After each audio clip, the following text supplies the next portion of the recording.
చూడలేదనుకో, కానీ కొంచెం చిక్కిపోయినట్టున్నావేంటి?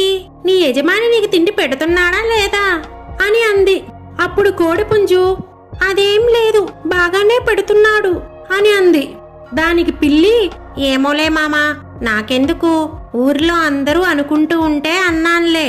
అవును, మీ యజమాని ఆ కుక్కను చూసుకున్నంత బాగా నిన్ను చూసుకోడంట కదా, నిజమేనా అని అంది. ఆ మాటలతో కోడిపుంజు చిన్నగా ఆలోచనలో పడింది. అది గమనించిన పిల్లి పుంజుమామ, నువ్వు ఎవరితోనూ కలవకపోవడంతో నీకు చాలా విషయాలు తెలియడం లేదు.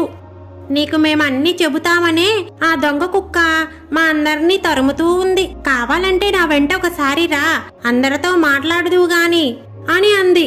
కోడిపుంజుకు పిల్లి మాటలు నిజమేనేమో అని అనిపించాయి. వెంటనే కోడిపుంజు సరే పద, ఎవరెవరు ఏమేమనుకుంటున్నారో విందాం